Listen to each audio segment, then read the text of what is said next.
Welcome back, everybody. And before we begin with the topic on linked and unlinked diagrams, there's just a small note about the diagrams for the second midterm. And in the drawing from Shavit and Bartlett, this figure, which contains diagrams 33 to 41, there is there's an error in 36 and 37. So 36 here, as you can see, there cannot be two outgoing whole lines from the same point. So this one has to be particle line. So this has to be a whole line. And here, this one, we cannot have two incoming whole lines and two outgoing whole lines. So this one has to be a particle line. So in 36 and 37, there's an error because these diagrams actually meant to be four particle, four hole excitations. So that was just a message which is important for the project itself, for the midterm. So let's go back to the whiteboard. And then try to end this topic which we started last week. So yesterday we discussed more the topics relevant for the midterm. But now we need to say a little bit more about this linked and unlinked diagrams. Now, if we look at specific diagrams which we can have, there are diagrams when we look at the wave operator. So these type of diagrams, they appear when you start looking at the wave operator to second and higher order. So let's now look at this topic because this is a slightly more delicate topic and unlinked diagrams. And then at the end, we are going to look at why unlinked diagrams should not be there by looking at the physical interpretation of them. So the unlinked diagrams are going to give us an unphysical dependence on the number of particles. So the energy as a physical quantity is assumed to be what we call an extensive property. So an extensive property means that it is proportional to the number of particles. You may have heard about intensive properties like temperature and pressure. So these are properties which apply to every component of a given system. So every component feels the same pressure. When equilibrium has been reached, every component feels the same temperature. So if you put yourself in a big lake, after some time when equilibrium has reached, you will have the same temperature gradient as the water which surrounds you. And hopefully that water is a little bit warmer than the kind of temperatures which we don't want to achieve. Okay, so let's look at this concept of linked and unlinked diagrams. And I will show you later when we look at the electron gas. So we're going to bring that up again, that these unlinked diagrams give an unphysical dependence on the number of particles. So when we now look at the wave operator to a second order, what we had then was the following quantity. So we would label that one as a psi to second order in the interaction. And that was given by a sum over the intermediate states, which we simply call M and N. So these are many body states. And then we had a phi of M multiplied with a phi of M. We had the interaction, and then we have a phi of N, and a phi of N of H of I, and then multiplied with the vacuum expectation value. And this is now given by an energy denominator with an epsilon 0 minus an epsilon M, and then epsilon 0 minus an epsilon of N. But then we had a second term, and this second term went like this. So this had a sum over the intermediate states, and I'm just going to write it like this. And we had a phi of N. And this had simply to do with the fact that we Taylor expanded this quantity delta E to different orders in the interaction. So to third order or the second order here, we actually got a first order correction, which I'm going to list after this term here. So this term, where I act with the Hamiltonian, is going to give me a term which is definitely unlinked. So this contains now an energy denominator of an epsilon 0 minus an epsilon m. This is squared, but then it's multiplied with a phi 0 of hi of phi 0. So diagrammatically, if we look at that term, that will give rise to the following type of diagram. So we are going to look at these different contributions which can arise. So if we now look at this specific form for the wave operator, let's now look at this term, and then we're going to wait a little bit with this term here. So diagrammatically, this term here would simply be given by this term here, multiplied with this operator. Now, this is just an operator which could be a one particle, one hole excitation, or a two particle, two hole excitation, because we're acting with hi, which is a two body operator at most, on this state. And when this acts on this state, it can produce a one particle, one hole excitation or a two particle, two hole excitation. Then we have to match what we produce here with the intermediate states. And that means that diagrammatically, we could write this now as follows. So we have a term here, which is now the contribution to the reference energy, actually, I and j. And this would be the term which is phi 0 of hi of phi 0. So this is an independent contribution, but then this is multiplied with a wave operator. And we could write that wave operator, since it now has these energy denominators, together into second order. So this is, so we have the energy denominator squared, and we indicate this bar. And we would have now particle lines, which we would label as a K, an L, and the particle lines A and B here. So that would be an example of such a diagram. Then, when we calculate the energy, we would then multiply with phi 0 and hi, which means that on top here, we would then have a term which looks like this. And then when we perform the contractions, the only possibility then, when we have performed the contraction, is a contribution to the energy, which then looks like this. And now I'm just bringing in the dots here, but there will be two energy denominators here.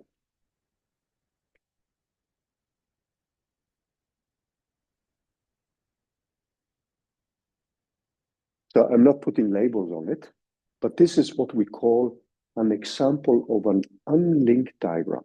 So an unlinked diagram means that when we now set up the contributions to the energy, and we look at the initial state here, this is acting on the vacuum state, then all the pieces should be linked by at least one fermion line, so that at the end, we get a contribution where all the fermion lines are closed with a vacuum state. So that means that all vertices here should be connected by at least one fermion line. And that is a definition of an unlinked diagram. When we are going to look at the electron gas, we are going to see that a diagram like this one is going to depend on the number of particles squared. So that means it gives an unphysical contribution to the energy. If we assume that the energy is an extensive property in the sense that it depends linearly on the number of particles. That is a basic assumption we make about quantities like the energy and other physical quantities like calculation of expectation values like a electromagnetic transition, etc., etc. So this is an example of what we will call an unlinked diagram. A linked diagram is a diagram where all interaction vertices are connected with at least one fermion line from the beginning till the end. So this is an unlinked diagram which will give rise to unphysical properties like an unphysical dependence on the number of particles. So if we now take a look at this diagram here, we have to be a little bit careful. So one way we can look at this is actually to open it up in terms of the particle-particle formalism. This is something which we did last week, because sometimes it can be easier to see some of these contributions in the particle-particle formalism. And then at the end of these discussions, we are going to look back at that example we had with a two-level system, and why this term to fourth order is actually an example of a unlinked diagram, which gets cancelled by some other diagrams, which we're going to introduce. But let's now look at the type of diagrams which we can have. So the one thing we should keep in mind when we look at these diagrams is that from these interactions here, what we cannot have is a term where this one is placed up here, because then we would have an intermediate state which is in the model space, and that is not allowed. So the intermediate states which we have to be outside of the model space. So let's open up that diagram and take a look at it in the particle-particle formalism. And we could now look at this one in the following way. So open up in particle formalism. That means that we look at the true vacuum, and then I'm going to leave out all the bystanding particles. So if you have 100 particles, we are now just going to look at 4 of them interacting with each other. So this is in the particle formalism, because sometimes it can be easier to see that in this formalism. So it means that the diagram which we have, and it doesn't matter whether because these diagrams are topologically equivalent. If I now take this one and put it over here, this is exactly the same diagram as this one. So if I look at this diagram now, I would have this one, where I have 2 particle states now, but they're actually below the Fermi level. So I have ij coming in like this. And then I have another diagram, which is actually this one. But here I have 2 intermediate particle states. So this is A and B. And then I have 2 whole states, which now are drawn as particle states. So this would now be a K and L. And we can now think of this as being a K and L here. Now, when we then pull them together, then we got the diagrams in the particle Hall formalism. And then we just brought these together and these together. So if you look at the energy denominators here, then we have very clearly an intermediate state here. So this is within Q, which is now phi m multiplied with phi m. And then we are summing over m larger than 0. And similarly, if I look at this state here, this is also within this excluded space. So sometimes it's easier if we draw the diagram like that. However, if I look at this diagram here, like this one, this is not allowed if I put the same labels, I and J, K and L, and K and L, and then I have my A and B.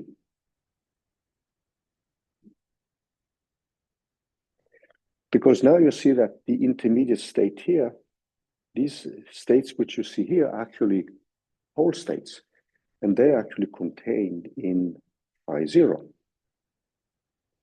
So that is not an allowed diagram. So that means that when I draw the diagram like this in the particle Hall formalism, this is not allowed because it corresponds to a diagram which has as an intermediate state a state which belongs to the model space. So when you look at these summations which you have here, these specific summations, you're always restricted to have intermediate states which belong to the excluded space. So this means that there are specific diagrams. If you go to, let's say, second order, it means that the diagram to second order like this one is also not allowed, because the state in between here would be a state which belongs to the model space, phi 0. So to second order in the particle-particle formalism, just to see that a little bit easier, in the particle-particle formalism, this will be a diagram which looks like this. And now you see here clearly that the intermediate state, because the only thing you do now is that you close the loops here, like that, and that gives you this diagram and this diagram here. And you see sometimes it's easier to see things in the particle formalism. So this is not allowed either. So this will be included in phi 0, and it's not allowed by definition. And you can go back to the contribution to the energy to second order, and then you will see that this term does not arise. So if you're using this recipe by drawing all topologically distinct diagrams, this is not an allowed diagram because the intermediate state is not in the excluded space.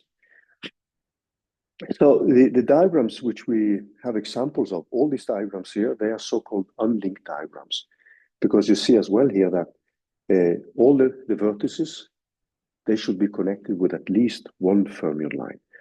Now, if we now go back to this expression for the wave operator, which we had to third order, which is this one, and we look at the expression for the energy, we're now going to look at some specific terms and how they can get cancelled by other terms. So that at the end, we are going to end up with something which is called the linked diagram theorem, which means that we only need to take into account diagrams which are linked with at least one fermion line. And then we can just leave out all these unlinked diagrams. And that's a very powerful theorem, which we are not going to prove, but we are going to state it. And essentially because this is something which would take us a little bit more time, but in chapter 6 of Shabit and Bartlett, they have lots of references to where you can find the original proofs. And the easiest one is actually one based on time-dependent perturbation theory, which we do not cover this semester here, because we will do copper cluster theory. And then we will stay essentially with time-independent theories. Okay, so if we now look at the energy, if we go back to that, and then take a look at the energy to third order in Rayleigh-Schrödinger perturbation theory, this is going to be given by phi 0, and then I have an h of I, and then I have this operator which we called Q divided by E0. This is often also rewritten in terms of what we call the resolvent, R. And then we have an HI, but I'm going to just stay with the expressions which we introduced in the beginning. And then I have an H of I. And then we have this second term, which now gives rise to unlinked diagrams. So this term here gives actually rise to unlinked diagrams only. And Q of E0, and this is squared. And then we have HI of phi 0 multiplied with phi 0 HI of phi 0. So that's the contribution to the energy. So what we are going to do now, we are going to look at a case with 4 particles only. So we are now taking a case where we have 4 particles.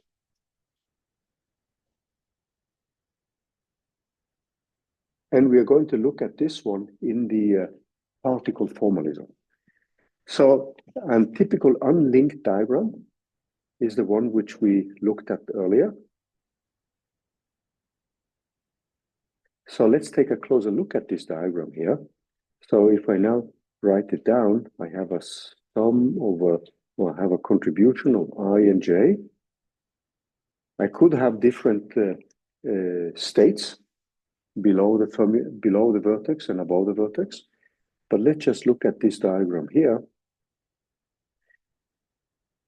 And then we have a particle state. So this is a state above the Fermi level. And then we have this K and L, K, L. Now, if I'm setting up the energy for this system here, then we are going to need these energy denominators, which now correspond to the energy between these interaction vertices. And then we set up the contribution to such a diagram without the factors, 1/4 and etc., etc. So I'm just going to set up the expression without all the factors. So this is going to be given by a K of L of V, and then I have my AB, and then I have my intermediate vertex, which is IJ, V, and these are anti-symmetrized matrix elements, and then I have my AB of V of KL, and this is divided by the denominators, which is now given by epsilon K plus epsilon L minus epsilon A minus epsilon B squared. Because now I'm taking the whole lines which I have, so these are bystanding whole lines, and they are not part of these whole states below this interaction here. And this diagram here gets actually cancelled by another diagram from this. So this is something which could come from the first term, which you have here. So it could actually arise from this one. But then there is a term which comes from here, which cancels exactly that diagram. So this gets cancelled. So this could arise from the first term, in delta E free. But then it gets cancelled by the second term. And let's now see what kind of contribution kicks in here. Gets cancelled from, and now let's write this down. So this would be a diagram now where I have, since I have 4 particles only, I have a bystanding set of particles, I and J. And then I have this specific diagram. And then I have A and B. And then I have my K and L.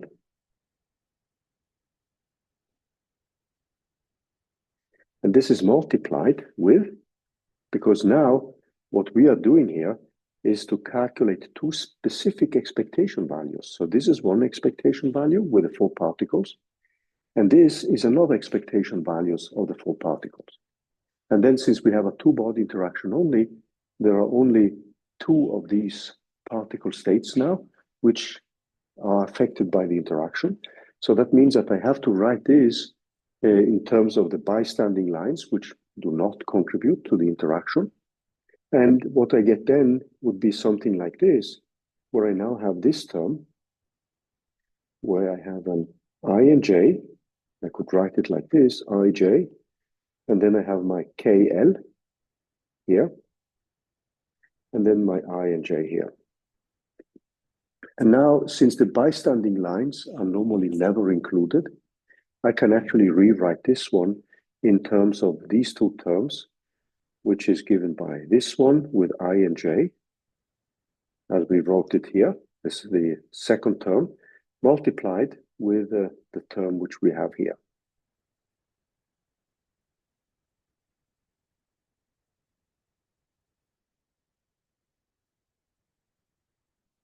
And then we have A and B. So this is one possible term which can arise in the second term in the energy. So that means that if I look back, this is a typical example where unlinked diagrams get cancelled. Now, the linked diagram theorem systematizes this. So what I'm doing now is simply to show you how this cancellation can take place. Now, the linked diagram theorem consists of 2 basic steps. One is the factorization theorem, which I will come back to, where you can write together these terms because you will have different orderings of these interactions. And then you can set up a specific term like this one, like the product of the different energy denominators. And then you can show that the terms which now are given by this one, which come actually from here and are unlinked, they do cancel also unlinked terms which come from this one. Now, why could this one give us an unlinked term? Now, one way to understand that is that if you look at the wave operator, so when you take the wave operator, which you have here, for instance, this one, that can actually produce, so this term here could produce one contribution, which looks like this, times this one. So this is fully possible as a contribution from the first term. And then when we now calculate the final expectation value, we are simply linking together because this is now an operator, which we then need to link together with a final state, which we are ending in. And that gives rise to a diagram like this one. So we can get unlinked diagrams, both from this one and from this one, which then translate into unlinked diagrams in the expectation value of the energy from this term and from that term. So what I'm doing now is simply to show you examples which could arise when we look at these different contributions and how they can cancel. So the linked diagram theorem formalizes this so that you actually do cancel only terms you're only left with terms which are linked. So in the first term here, the first term gets cancelled by an unlinked diagram in the second term, and the second term contains only unlinked terms. And there are, however, additional terms in the second term that are unlinked but do not get cancelled by the first diagram. So let's take a look at that. So this is a thing which leads to a little kind of delicate argument. So there are, however, let me write this down.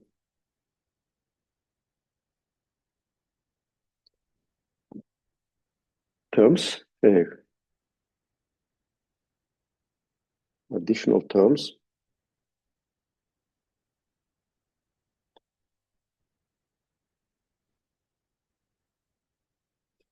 from the second term, from the second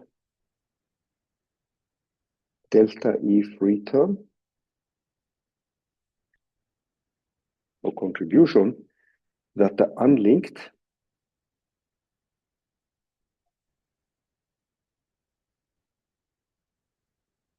but do not get cancelled,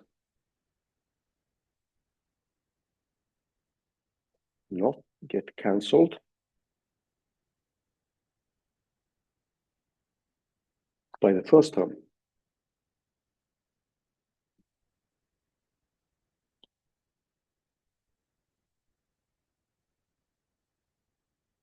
So let's look at an example of that. So an example which we could have is something which looks like this. So we have an I and J as before, and then we have the K and L.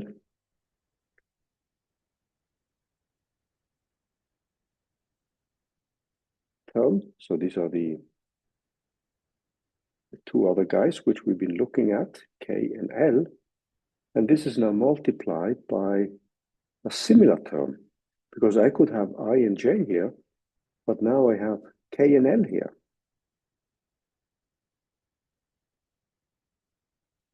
So this is also a possibility when we look at that second term. And this term is not included in the first term, since it would break the Pauli principle.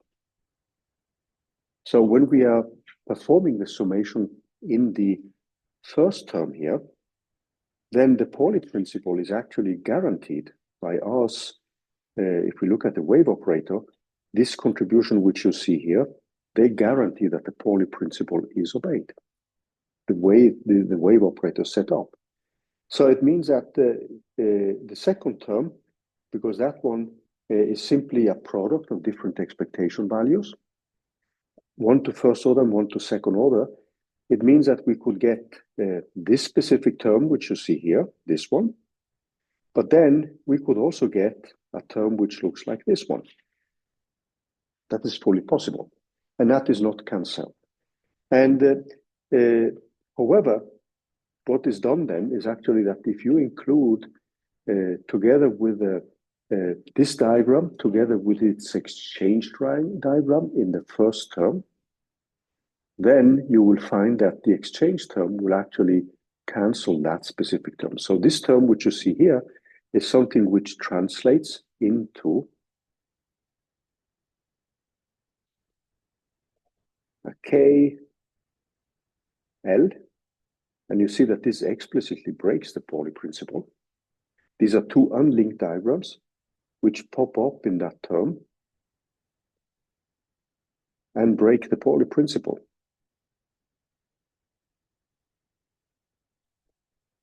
Like that. So if we, however, so this breaks Pauli principle and it's unlinked. And it breaks the Pauli principle because you see now that if we insist on the consequence of the Pauli principle, so the Pauli principle simply states that the wave function should be antisymmetric. That's the Pauli principle.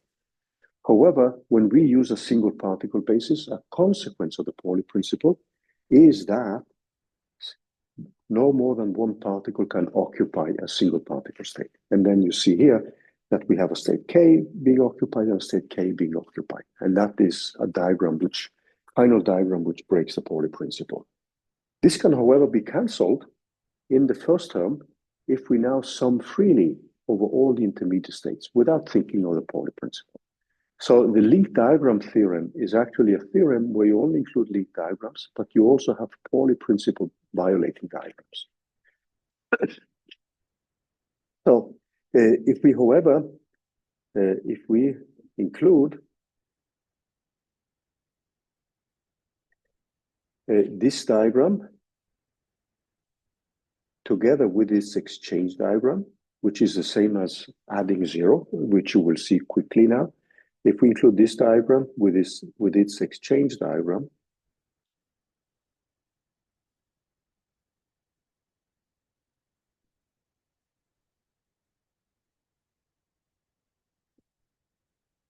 in the first term, and I will show you what this diagram looks like. In the first term of delta E3, then this term is not doing any, if we add that term plus this exchange term, then it doesn't do any harm because we are just adding two diagrams which give 0. And you can see that if I now write this diagram, which is KL and KL. So this is a Pauli violating diagram.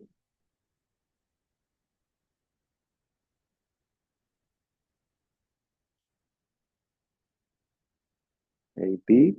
And then if I now look at this diagram here, if I add this one,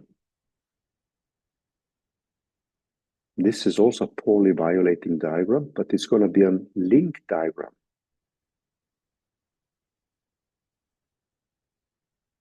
So I have KL and KL again, and then I have the intermediate state, AB. But now, sorry, one of these lines has to be changed here. So what I can do now is actually to take the exchange term. So I'm just going to get L go through here. But now I have K from this one going in here. So that is my K. And then here I have K going into this one. Now, when I draw this in the particle hole formalism, this diagram is going to look like as follows. So these two together, when you do the math and put in the expressions, this actually adds to 0. And the reason for that one is that this is simply just the exchange part. So this one is something which we would then draw in the particle hole formalism as follows.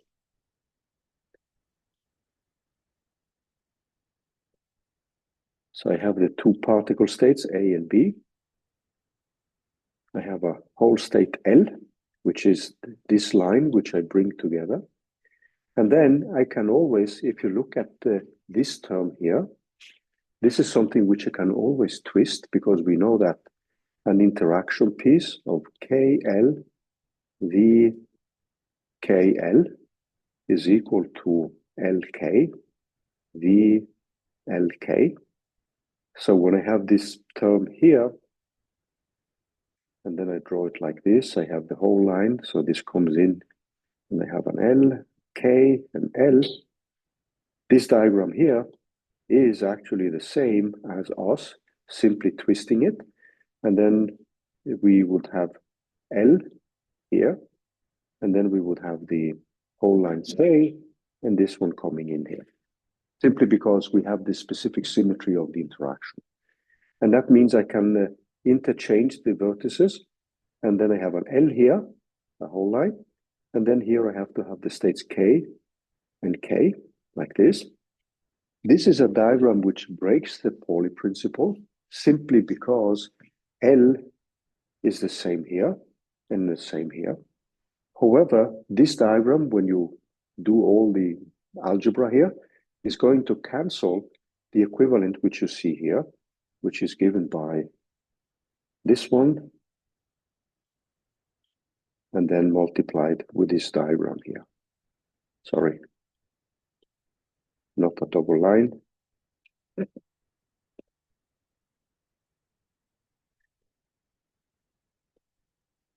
So these two guys, they do actually cancel each other, so they give 0. So if we just add 0 then, by including diagrams which violate the Pauli principle, what we will have then is that this diagram here coming from the first term is going to cancel this diagram here, which comes from the third term in this quantity. But then what I'm left with is a link diagram, which is this one, which violates the Pauli principle. So the link diagram theorem is a theorem which states that when we do Rayleigh-Schrödinger perturbation theory, the only thing we need to take into account are link diagrams, but then we end up breaking the Pauli principle since we sum freely over all intermediate states. So a diagram like this one is then a diagram which is linked. And this will be the diagram which we will be left with as a contribution from the first term in many-body perturbation theory. Now, the second term, the third order, that means the term which we have here, this produces only unlinked diagrams. And since we cancel the unlinked diagrams from contributions coming from here, then we are simply left with this term, but in this term we are going to include diagrams which violate the Pauli principle. So at the end, the only thing which remains then is, in perturbation theory here, is simply the following term, and this is the link diagram theorem. So let me just state it. So the link diagram theorem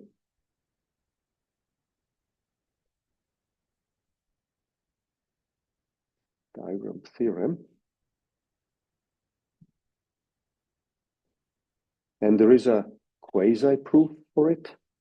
So it's actually not a proof, it's a link to different references. So I call this a quasi-proof plus more discussions.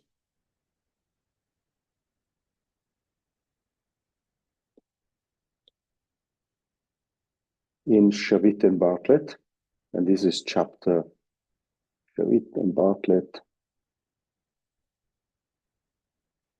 And this is chapter 6. The best way to prove it is actually via time-independent perturbation theory. That's normally the way I've been teaching it, but this would require an additional set of lectures. So I hope you can buy the theorem. And in that section 6, now chapter 6, there is a kind of argumentation for why the theorem holds. But what it means is that we retain only, so the link diagram theorem states then that they retain only link diagrams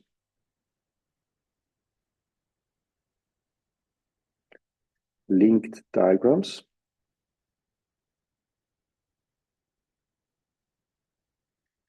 including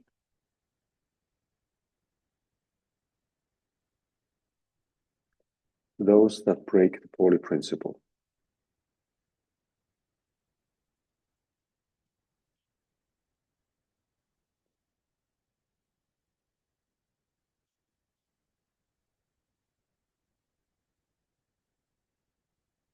And that means that when we look at the contributions to perturbation theory, if we now replace that term, which we defined as Q divided by E0, which is the same as Q with the energy epsilon 0 of the non-interacting energy of the ansatz for the ground state. If we replace this Q operator divided by this energy denominator with R, and normally called the resolvent, then what we can do then is to rewrite the energy delta E0 to a given order n. That is going to be given by phi 0 of h of I, and this is multiplied with this operator R, multiplied with h of I to the power of n minus 1 of phi 0. And this is normally marked with an L here, where the L stands for linked diagrams only. So this would be the perturbative expansion for many-body perturbation theory in Rayleigh-Schrödinger perturbation theory. So one thing which I wanted to do now is to go back to the simple example which we had last week.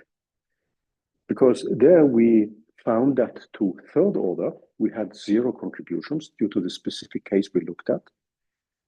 But we had a contribution to fourth order. So let us go back and see how we can understand this in terms of unlinked diagrams and Pauli violating diagrams. Let us go back to simple example, and this is what we will pick up after the break.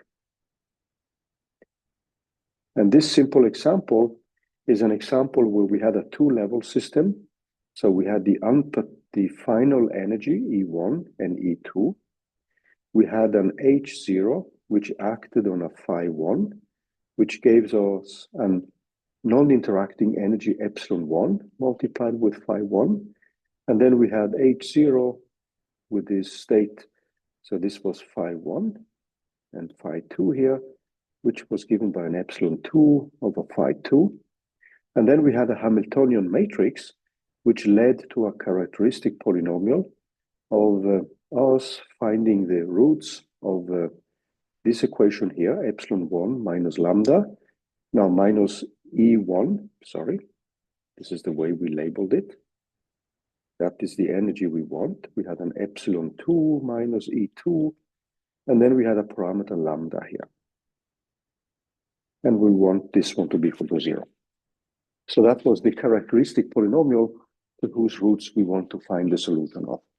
And what we did was to do Breyer-Wigner perturbation theory, and we found that that terminated at second order due to the specific case which we have. So what we found was that phi of I, of this h of I, or phi of I, when the same state, that was given equal to 0. And when we took phi 1 of hi of phi 1 on a phi 2, that was simply given by this term lambda. And that's why we have lambda on the non-diagonal ones, and simply epsilon 1 and epsilon 2 along the diagonals. And the uppercase letters are the exact eigenvalues.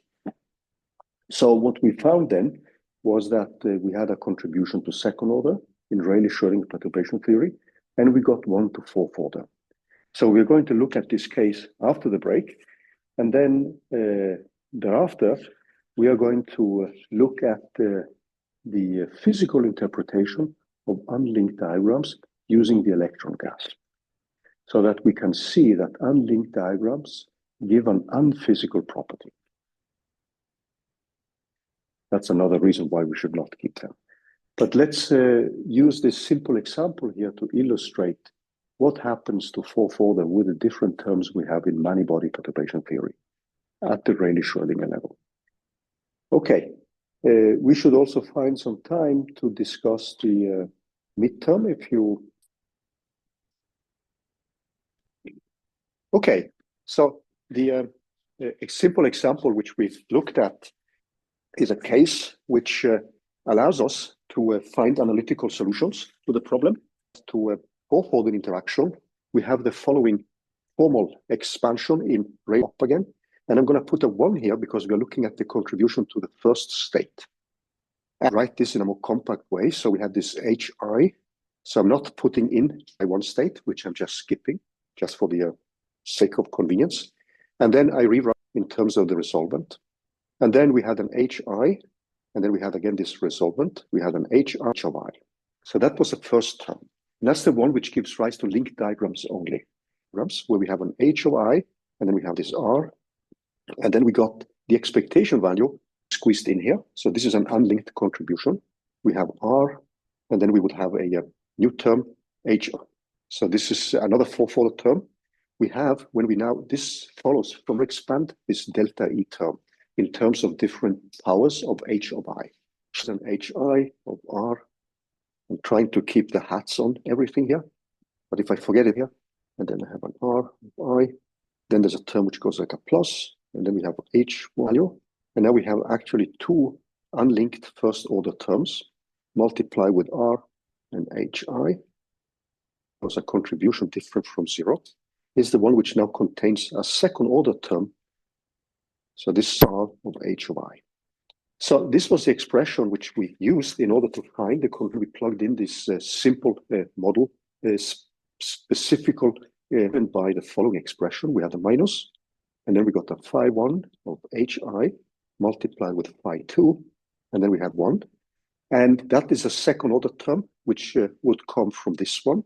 And then we had a HI of phi2, and then I had a phi2 here. And these are the only non-zero terms. Is multiplied by an energy denominator, where we simply had epsilon1 minus epsilon2 cubed.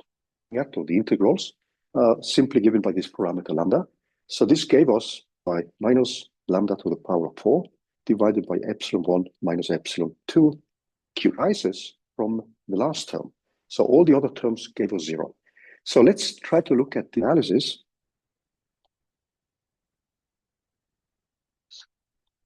So a typical diagram which we could get, so when we now are setting up of this type, if I write this in the particle-particle formalism, 2 here, which is now in the excluded space, and then I would have a term like this one, a term like this one, topologically distinct diagrams, which are determined by the fact of being in the model space.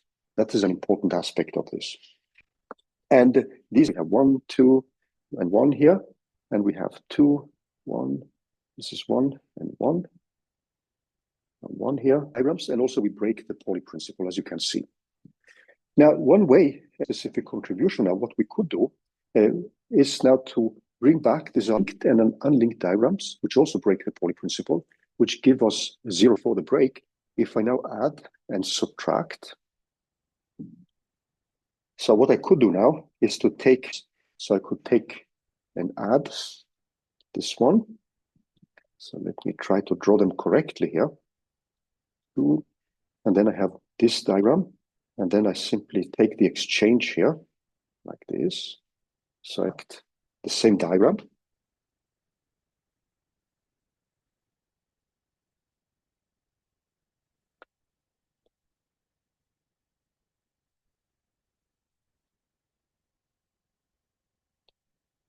So this is just 0, so I'm just adding 0 here. If I look at term, actually the last term, which we have here, cancels the top here. And since this cancels that one, what we're left with then is actually a square. They sum this one and that one, they sum to 0. But if we now look at, if we write these out in the particle Hall formalism, these two diagrams, and that one of these diagrams is going to cancel the contribution we get from the unlinked with just one of these diagrams here. Now, if I now take these diagrams, I will cancel the unlinked diagram, because this diagram which you have here is actually a linked one, which we had like this one, can then be rewritten if we look at this in the particle Hall formalism, which is the one which comes from the unlinked terms, can be written like this in the particle Hall, and then I have a new one here. So I have a whole state 1 here. So this is a term which also breaks the add and subtract. If I take one of them, if I add these two together, I'm going to have a diagram. I draw that one in the particle Hall formalism. Then you will see that this is connected with at least one fermion line. So we would have an intermediate state 2 here. This is 1, and this is 1 again. So this is actually a linked Pauli violating diagram. So this is an unlinked diagram, which is also Pauli violating. cancelled by a linked diagram, which violates the Pauli principle. And what we are left with is a Pauli violating one. And when I calculate that one, so what I'm left with is a diagram left with in the particle Hall formalism, which looks like this. So this is above that one. And then I have this lambda to the power 4 of epsilon 2. So this is a 2 here. This is a 1 minus epsilon 2 to the power of 3. So the final diagram in terms of this Pauli violating diagram, it's a linked diagram, and that's the one which remains when we cancel diagrams. So the final diagram, the way we would interpret it, look like this. Okay, so what I want to do now is to try to end this one of unlinked diagrams. In the textbook of Shavit and Bartlett, there is a similar discussion, but that's now we are going to look at the physical interpretations of unlinked diagrams for the elect detail previously. Diagrams. So one of the things which we are going to look at is what's called the size extensivity of the energy. The energy is that the energy, E, is proportional with the number of particles. That's a very, so the energy is considered to be what we call an extensive property. Pressure tends to pervade the whole system. So let's now look at the electron gas. To quickly remind you of that, what we did was to discretize the momenta, additional box of a given volume and a given length, which defines a volume. And then we would have to calculate matrix elements of the type K of I. And now I'm setting this up in J. So these are different states. And since this is a particle in a box problem, let's think of a particle in a box in one dimension. Then you have discretized momenta, which X and Y in 2, and X and Y and NC in 3, etc., etc. This particle in the box problem. So if you have a typical potential of a part, you know what the analytical solutions are. And the energy is discretized in terms of this different, calculated everything in terms of the wave numbers or momenta, as we often sloppily. But what we had then was something like this. And these matrix elements, since we had a Kronecker delta where we required that the incoming momentum is conserved. So this is something which we discussed back with the harmonic oscillator in terms of a volume term, 1 over V, multiplied with an integral over V. We had a dr1, 2, and then we had a set of exponentials where we actually had Newton energy of Ki minus Kj multiplied with r1, 2. Now, what we are going to assume is as a function of these momenta, and we are simply going to assume then that this quantity, so that means that in this matrix element which we have is going to be proportional with the inverse volume. This is just a kind of hand-waving argument, but we are now assuming that these matrix elements are finite, diverge. So that means that what we are going to get then is something which is proportional with 1 over the volume. And this goes back to what we did in connection with the electron gas. Then what we have given by this diagram here, and now we have the momenta Ki and Kj, these are the given, and this is where we actually started when we calculated the energy of the electron gas, so level. So this is a three-dimensional system, so we need Kx, Ky, and Kc. B and Kj, anti-symmetrized. Then infinity. This can actually be replaced with the volume element, V, divided by a particle in the box. And then we had an integral over dk. And let me also remind you, in statistical physics, this is actually one of the places where you may encounter these things first, by 2 pi V over 2 pi cubed. And then I have an integral up to Kf of this. And then we have defined the density. This is all back to the electron gas calculations. So to do now is simply to change these integrals, which you see here, with the these summations with the finite matrix elements or integrals are actually given by a finite number, which essentially means that it doesn't change, it changes slowly as a function of these momenta k. Whether that, for many potentials, this actually is the case. So if I then plug in all these, the factor over half, which is the one we have from before, when we calculate that contribution, I cubed, and then I have an integral over 0 up to kf and dk by 2 pi cubed, and then I have 0 up to kf of dk integrals. But then I'm getting this term here, which goes like 1 over d1, 2, the relative distance and I'm assuming that these momenta don't show that this is a constant. So if I now look at these different terms which I have with this integral, and I assume that's a constant. Now, what you see now is this term here gives us the number of particles, and then I have the volume. So this is the number of particles squared divided by volume, and this is now given by n times rho.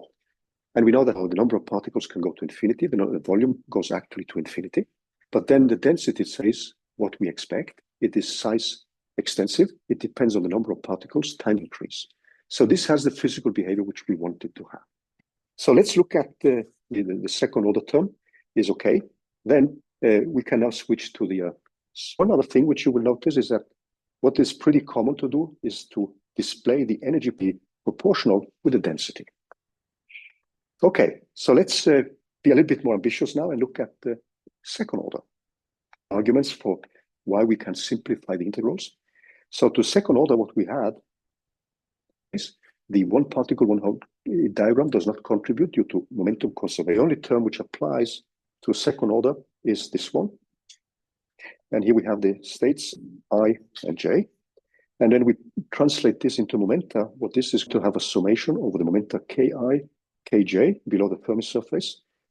And we're going to get a matrix element which has a ki, kj, of v, of ka, of kb denominator, where I'm simply by just putting in epsilon of ki plus epsilon minus epsilon of kb. Now, in this specific case, so that means that this k of a is actually not an independent variable, because so these summations which you have introduces a limit on the theorem, because one of these is now constrained by momentum conservation, the summation over the intermediate states. So what we are ending up with then varies very slowly with these momenta, and that we can actually replace the integral which is proportional with the volume. So if we now look at the integrals which we would get when we now switch into the integrals, so we have 1 divided by 4, a constant here, and then we have the integral up to kf, and then we have a dki. We have a similar into integrals, so we have a dkj, 0 up to kf, and now we sum over. So that means that we are getting a term which goes like v divided by, goes from kf to infinity in principle. And then I have an integral over dk is independent. And then I have the interaction itself, which is now given by this ki, and then I have a ki plus kj minus ka, and this is squared ki plus an epsilon kj minus an epsilon ka minus, and then I have an epsilon ka, like this. So we are going to assume now that this potential, when we int, is just going to give us a constant, and that means that we are making the assumption now that each is just proportional with 1 over v. That's an assumption we make. So that means this integral, so I will get a 1 over v squared, and then I just have the integral of this dka, 1 over v squared times something. Then I have 1 over v here. So that means that this term which is over v. Then I have a v factor here, I have a v factor here, this integral, and then it's multiplied with 1 over v. So I get again something which is proportional again with n squared divided by v, which is again equal to n. When we made these assumptions about the integrals over the interaction, as expected. Now, if we now go to third order, in third order, we do actually have unlinked diagrams. So we will get diagrams of this type here. So this is an unlinked diagram, which gets cancelled. Never take this diagram into consideration, but it is an unlinked diagram. And now that this term goes like n times rho, and this term goes like n times rho, is now given by n squared times rho squared. We can live constant, but we cannot live with n squared. So this has an unphysical physical dependence. Now, when we look at the diagrams again, so a diagram, I'm just stating this result quickly now. So a diagram like this, it's going to have some constraints now, because you will have constraints, the 4 particle states, there would only be 2 which will be independent, because the other one here, there will be an energy conservation here. So that means that of the 4 particles in the integration here. Now, when we do the math here as well, we will now have the interaction cubed, we will have a 2 particle lines, which give rise to a factor squared divided by 1 over v. So this diagram here will also give us a term which is proportional with all the linked diagrams, and we can show that these are actually diagrams which give rise to the unlinked ones have an unphysical dependence. So this is a typical because they give us an unphysical dependence on the number of particles. Okay, so to end with, without having gone through the proof of the theorem, this is something which I actually take the liberty of referring to the textbooks actually for next week, is copper cluster theory.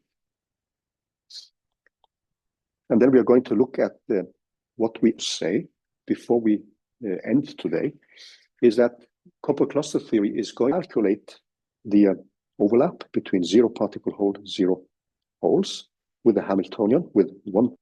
We're going to set them to 0. So we are going to get an algorithm where we can zero out these terms equal. It's going to give us what Hartree-Fock theory gives us, but there's going to be so if we now think of these blocks which we put up, when we did full configuration interaction here, 3 particle, 3 hole, etc., then we know that we had blocks of new blocks here like that. So we will get non-zero elements, non-zero. So we got this banded matrix, etc., and be seen as a unitary transformation of the matrix, where we did zero out. This is an example of a unitary transformation. Now, there's a very important aspect. When you maintain the character of the matrix, your orthonormal basis stays orthonormal. Now, copper cluster theory doesn't perform a unitary transformation. What it does, if you look at the equation for the Hermitian conjugate. So in copper cluster theory, what that is going to mean, only these matrix elements. So we are going to perform a non-unitary transformation, actually a non-unitary transformation. And you can see that very clearly if you do time-dependent perturbation consequences. Because if you perform a unitary transformation, every property, respective variational principle, your theory is variational. Hartree-Fock theory is a variational theory. Unitarity or orthogonality, your theory will not be variational anymore.